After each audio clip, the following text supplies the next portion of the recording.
Bonjour, je m'appelle Violaine Loer et je m'occupe du déploiement, de la formation et du support utilisateur pour Adileos.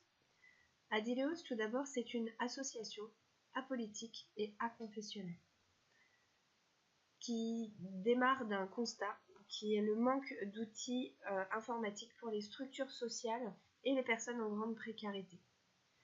Nous avons alors regroupé des bénévoles aux compétences variées et utiles au développement de notre solution que je vais vous présenter aujourd'hui. Alors, Adileos, c'est une solution unique composée de plusieurs modules qui sont tous accessibles depuis le portail Adileos.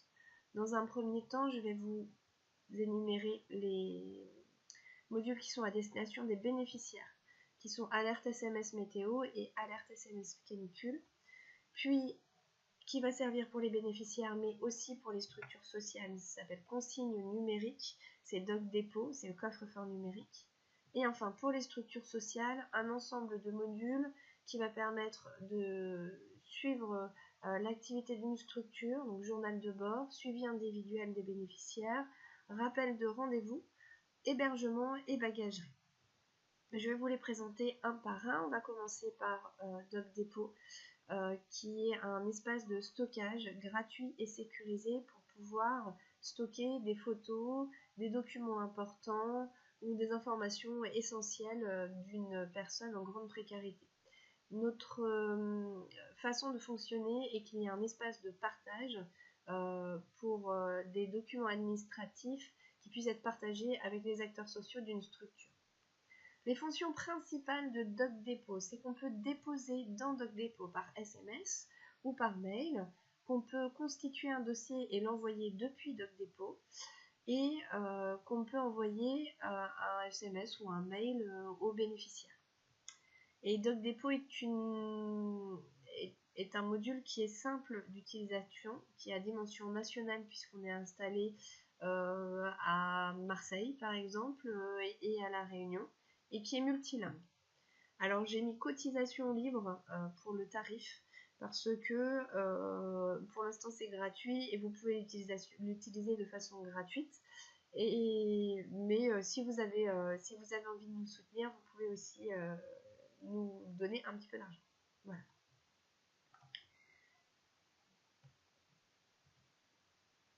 Par la suite, je vais vous présenter alerte SMS météo et SMS canicule qui fonctionnent un petit peu de la même façon, mais qui ne sont pas pour les mêmes destinataires.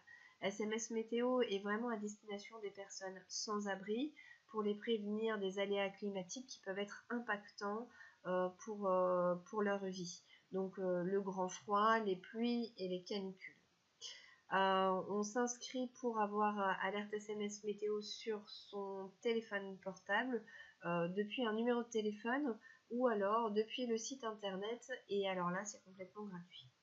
Alerte SMS canicule est plus à destination des personnes fragilisées comme les personnes âgées, et c'est un service qui est à disposition des grandes organisations publiques qui vont le mettre à destination de leurs bénéficiaires. Je vais vous présenter maintenant le journal de bord de la structure qui va permettre de noter et tracer les visites que vous avez sur votre structure, comme sur typiquement un accueil de jour, les activités qui vont pouvoir s'y passer, et de pouvoir partager toutes ces informations entre les différents acteurs sociaux d'une même structure. Cet outil va aussi permettre de tirer des statistiques mensuelles ou annuelles de tout ce que vous avez pu écrire ou saisir dans le module. Ce module est un abonnement annuel à 300 €.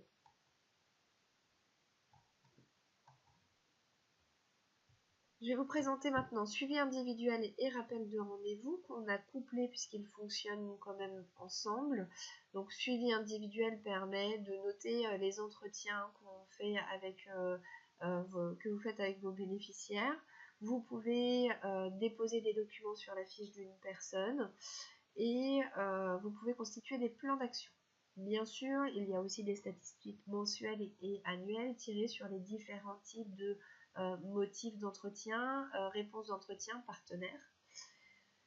Et nous avons ajouté le module rappel de rendez-vous qui va permettre de fiabiliser les rendez-vous de vos bénéficiaires, autant avec vous que s'ils ont rendez-vous sur d'autres structures. Voilà. Ce module est à 100 € par acteurs sociaux par an. Enfin, je vais vous présenter hébergement et bagagerie, même s'ils ne gèrent pas du tout les mêmes choses. C'est sensiblement le même module, à la différence que sur la gestion des places d'hébergement, on peut déterminer des places d'hébergement par les financeurs. Voilà. Il va permettre, donc les deux logiciels vont permettre de visualiser un planning d'occupation, de tracer les différentes personnes et les différentes consignes ou les différentes places d'hébergement. Voilà. De saisir une durée de réservation aussi, autant pour la bagagerie que l'hébergement. Voilà, là il y a un exemple de planning et là c'est sur de la bagagerie avec les numéros de casier, les dates d'occupation et jusqu'à quand. Sur les plannings de réservation pour l'hébergement, on a aussi la possibilité de marquer la présence ou les absences des personnes. Alors, nos atouts sont multiples. Dans un premier temps, nous sommes propriétaires de notre solution. Donc, on maîtrise le code et les process de qualité. Dans un deuxième temps, c'est une solution qui est sécurisée, d'une part parce qu'il y a un cryptage des fichiers et des échanges de données, et d'autre part parce qu'on fait l'objet d'audits de sécurité réguliers. Dans un troisième temps, pour l'aspect juridique, on est déclaré à la CNIL. Chaque structure qui a nos logiciels doit signer une convention avec nous pour connaître les différentes modalités. Et dans un dernier temps, comme on est propriétaire de nos solutions, on peut faire évoluer nos différents logiciels si on détecte des besoins sur vos structures et si on détecte aussi que ces besoins sur vos structures vont être compatibles avec l'usage de toutes les structures qui ont nos différents modules. Voilà. Maintenant, on va parler un tout petit peu d'un retour d'expérience. Dans un premier temps, je voulais quand même vous dire qu'on a fait l'objet d'une expérimentation avec notre coffre-fort numérique, avec le ministère des Affaires sociales, depuis l'année dernière, depuis juin 2016. On est en fin d'expérimentation. Nous, on a suivi le CCAS d'Angers, de La Réunion et de Rennes.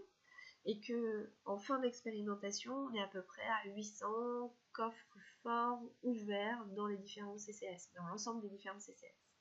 Voilà. Si vous voulez plus de détails, il y aura certainement des détails sur le site de l'UNCAS ou du ministère de la Santé d'ici janvier, je pense. Et eh bien, je vais laisser la parole maintenant à Teguelda Jesinski qui va nous apporter un témoignage de l'utilisation de deux modules, suivi individuel et FISA, le journal de bord de la structure, car il l'utilise à la Maison de l'Amitié depuis 2016, il me semble. Voilà, je vais lui laisser la parole.